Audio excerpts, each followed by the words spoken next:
In New York City, a small green parrot named Pico dreamed of becoming an engineer.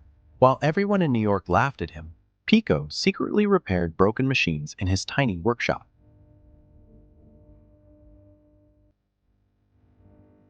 One stormy night, the entire New York City suddenly lost electricity.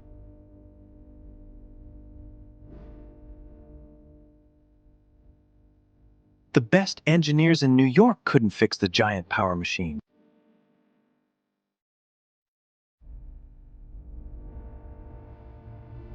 Then Pico flew through the storm, carrying his tiny toolbox toward the New York power station.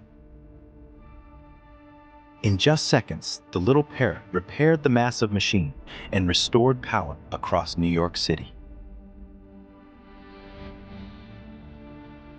From that night on, everyone in New York knew him as the engineer.